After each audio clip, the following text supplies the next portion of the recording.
18 जून 1576। वो सुबह मेवाड़ के इतिहास का सबसे खतरनाक किस्सा लिखने वाली थी। हल्दी घाटी की पीली माटी पर मुगलों की विशाल सेना अपनी चढ़ाई कर चुकी थी।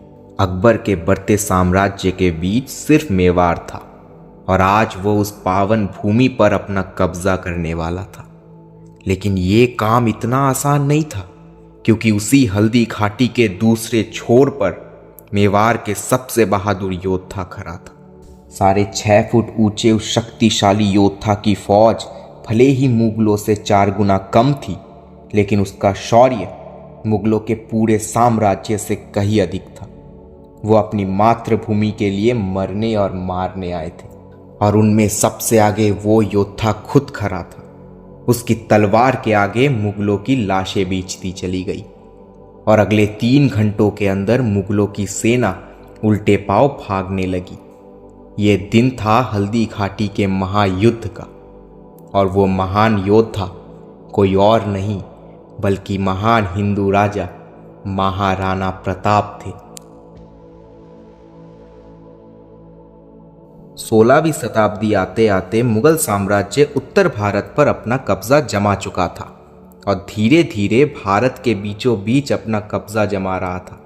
अब तक अकबर मुगल साम्राज्य की गद्दी पर बैठ चुका था, और उसका मकसद था जल्द से जल्द गुजरात पहुंचकर वहां की समुद्री रास्तों पर कब्जा करना। लेकिन उसके रास्ते में थे मालवान, मेवाड़ और कुछ राजपूताना इलाका। मालवान पर कब्जा करने के बाद अकबर ने 1567 में मेवाड़ की ओर चढ़ाई की। अकबर की शक्तिशाली तोपों के आगे चित्तौड़ की दीवार 1 साल तक संघर्ष करने के बाद आखिरकार अपना दम तोड़ दिया, और मेवाड़ के राजा उदय सिंह इस जंग में हार गए। राजा उदय सिंह के बाद उनके बड़े बेटे राजकुमार प्रताप ने मेवाड़ की गद्दी संभाली, और वो बन गए महाराणा प्रताप सिंह। 9 मई 1540 को जन्मे राजकुमार प्रताप सिंह का बचपन किसी भी आम राजपूत की तरह नहीं गुजरा था। हाँ, उन्हें भी शस्त्र चलाना, राजनीति, युद्ध नीति और ग्रंथों की शिक्षा दी गई थी, लेकिन उन्होंने अपना बचपन एक राजकुमार की तरह नहीं बल्कि अपने राज्य की जनता के साथ गुजारा था। वहां रहने वाले आदिवासी भील जाति के लोग उन्हें कीकू बुलाते थे, यानी उनका अपना बेटा। उन्होंने सबके साथ दोस्ती की थी, जो कि आगे चलकर उन्हें बहुत काम भी आई।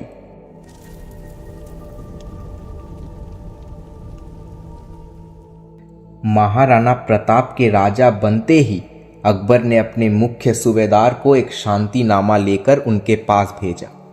अकबर ने यह शर्त रखी थी कि वो अपनी वफादारी अकबर को सौंप दे, यहाँ फिर युद्ध के लिए तैयार हो जाए।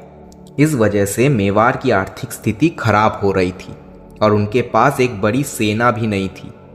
लेकिन महाराणा प्रताप सिंह झुकने वालों में से नहीं थे। वो अपने मान सम्मान और अपनी मातृभूमि यूं ही किसी के हवाले नहीं करने वाले थे। उन्होंने अकबर के प्रस्ताव को ठुकरा दिया, लेकिन वो जानते थे कि अब युद्ध का समय नजदीक आ रहा है।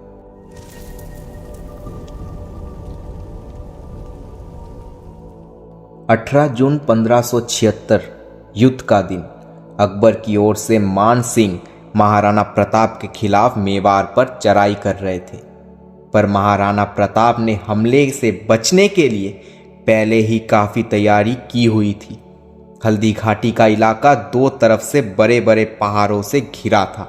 बस एक पतली सी जगह थी जहां से मुगलों पर वार करना आसान था।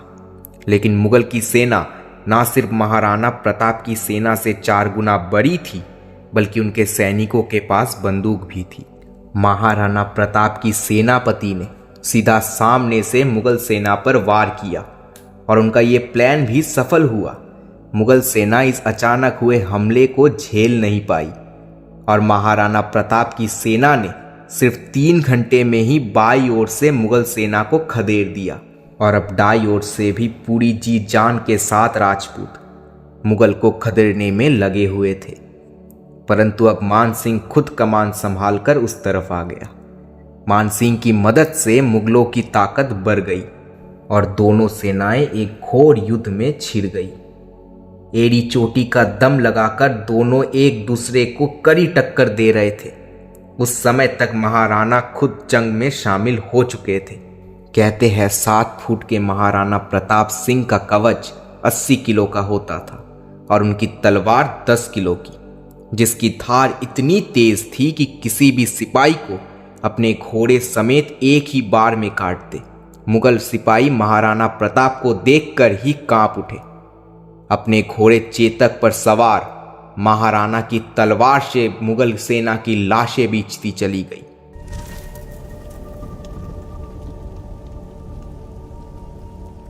मान सिंह को युद्ध के मैदान में देखकर महाराणा उसकी तरफ बढ़े, लेकिन वो अपने विशाल हाथी पर सवार था, इसीलिए महाराणा प्रताप ने भी अपने हाथियों को आगे कर दिया और दोनों तरफ से विशाल हाथी एक दूसरे से टकराए। उस समय युद्ध में हाथियों की सूंड पर तलवार लगा दी जाती थी। महाराणा प्रताप का सबसे प्रिय हाथी राम प्रसाद, जिसने अकेले ही मुगल के कई हाथियों को काट डाला था। कहा जाता है कि राम प्रसाद की ताकत और बहादुरी को देखकर मुगल ने उसे कैद कर लिया और अपने साथ अकबर के दरबार दिल्ली में ले गए। लेकिन अपने स्वामी महाराणा प्रताप के बगैर उसने खाना पीना छोड़ दिया और कुछ ही दिनों में कमजोरी से राम प्रसाद की मृत्यु हो गई।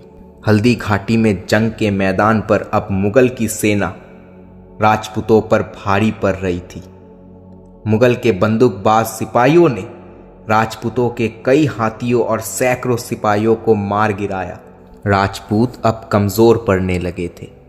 तब महाराणा प्रताप ने एक ही झटके में इस युद्ध को खत्म करने की तरकीब सोच ली।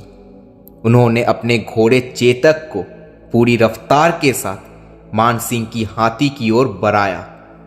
माना जाता है कि चेतक इतना विशाल और ताकतवर था कि वो हाथियों को भी हरा सकता था, इसीलिए उसके मुंह पर हाथी जैसी सूंड लगा दी गई थी। अपनी पूरी रफ्तार के साथ चेतक मान सिंह की ओर बढ़ रहा था और देखते ही देखते उसने एक बड़ी सी छलांग मारकर मान सिंह की हाथी को एक जोरदार टक्कर मारी और उसी समय बीच हवा में महाराणा प्रताप ने अपना भाला निकाला और उसे मान सिंह की ओर निशाना लगाया और अपनी पूरी ताकत से फेंका। लेकिन महाराणा प्रताप का निशाना चूक गया और मान सिंह जिंदा बच गया। इस हमले में मान सिंह के हाथी पर लगी तलवार से चेतक का पैर बुरी तरह घायल हो चुका था और महाराणा प्रताप सिंह को भी गोली लग चुकी थी। उनके शरीर पर कई घाव थे। उनकी सेना लगभग पूरी तरह खत्म हो चुकी थी। महाराणा प्रताप को जख्मी देख मुगल सेना जल्द ही उन्हें घेरने लग गई। इसी समय उनके वफादार सेनापति रावा बीदा ने उनसे विनती की कि वो वहां से बचकर निकल जाए। उन्होंने महाराणा प्रताप का राजा का मुकुट पहन लिया, जिससे मुगल सेना को लगा कि रावा बीदा ही महाराणा प्रताप है। उन्होंने रावा बीदा पर हमला करना शुरू कर दिया और इसी मौके का फायदा उठाकर महाराणा प्रताप अपने घोड़े चेतक पर सवार वहां से बच निकले। कहते हैं कि चेतक इतना वफादार घोड़ा था कि उसने अपनी आखिरी सांस तक अपने स्वामी की सेवा की। जख्मी हालत में जब कोई आम घोड़ा चल भी नहीं पाता, चेतक महाराणा प्रताप और उनके भारी कवच और तलवार समेत उन्हें वहां से बचाकर भागा।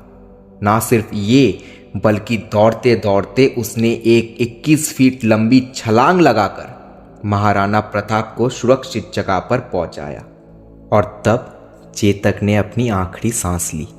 महाराणा प्रताप चेतक की मौत से अत्यंत दुखी हुए, क्योंकि वो उसे अपने बेटे की तरह चाहते थे।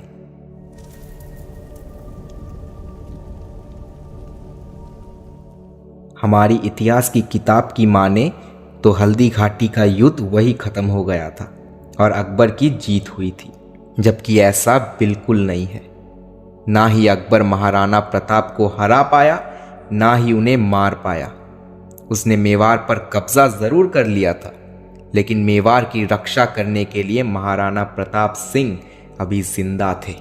कुछ समय के लिए वो जंगलों में जाकर छुप गए, जहां उनके जख्मों का इलाज हुआ। लेकिन धीरे धीरे उन्होंने मेवाड़ को वापस जीतने की तैयारी शुरू कर ली। वो जानते थे कि मुगल को अब सीधे युद्ध में हराया नहीं जा सकता। उन्होंने अपने सारे धन संपत्ति के बदले हथियार जमा की और भील समुदाय के साथ मिलकर अपनी सेना को दोबारा खड़ा किया। भील समुदाय के लोग जंगल के चप्पे चप्पे से वाकिफ होते थे और शानदार तीरंदाज भी। उन्हीं के साथ मिलकर महाराणा प्रताप ने गोरिल्ला वॉरफेयर का इस्तेमाल करके जंगल के जरिए धीरे धीरे मुगलों का सफाया करना शुरू किया। देखते ही देखते महाराणा प्रताप ने मेवाड़ को दोबारा जीत लिया। अकबर के पूरे शासन काल में ऐसा कोई नहीं था जिसने उसे इतनी कड़ी टक्कर दी हो। महाराणा प्रताप अकेले अकबर के खिलाफ खड़े थे। अपना पूरा जोर लगाने के बाद भी अकबर महाराणा प्रताप को नहीं हरा पाए। इसीलिए उसने अपना ध्यान दक्षिण की ओर बढ़ा दिया और मेवाड़ को भूल गया। करीब 20 सालों तक महाराणा प्रताप ने मेवाड़ पर राज किया, परंतु एक दिन अचानक एक शेर का शिकार करते समय उनकी मृत्यु हो गई। ऐसा कहा जाता है कि इतने महान योद्धा की मौत पर ना सिर्फ पूरा मेवाड़ रोया, बल्कि अकबर की आंखों में भी आंसू आ गए। महाराणा प्रताप की कहानी प्रतीक है उनके साहस की, उनकी बुद्धि की, उनके आत्मसम्मान की और अपने धरती के लिए उनके प्यार की। राजाओं की कहानियां तो बहुत होती होगी, लेकिन महाराणा प्रताप की कहानी एक योद्धा की कहानी है। वो इतने भले इंसान थे कि ना सिर्फ उनका पूरा राज्य उनके साथ जुड़ा, बल्कि उनके पालतू जानवर भी अपनी आखिरी सांस तक उनके वफादार बने रहे। उनकी युद्ध नीतियाँ इतनी असरदार और खतरनाक होती थी कि आगे चलकर छत्रपति शिवाजी महाराज ने भी उन्हें इस्तेमाल करना शुरू किया। महाराणा प्रताप की तरह ही छत्रपति शिवाजी महाराज भी एक महान योद्धा थे। अगर आप उनके बारे में और जानना चाहते हैं तो इंतज़ार कीजिए और चैनल को सब्सक्राइब ज़रूर कीजिए। हम जल्द ही एक डिटेल वीडियो लाने वाले हैं।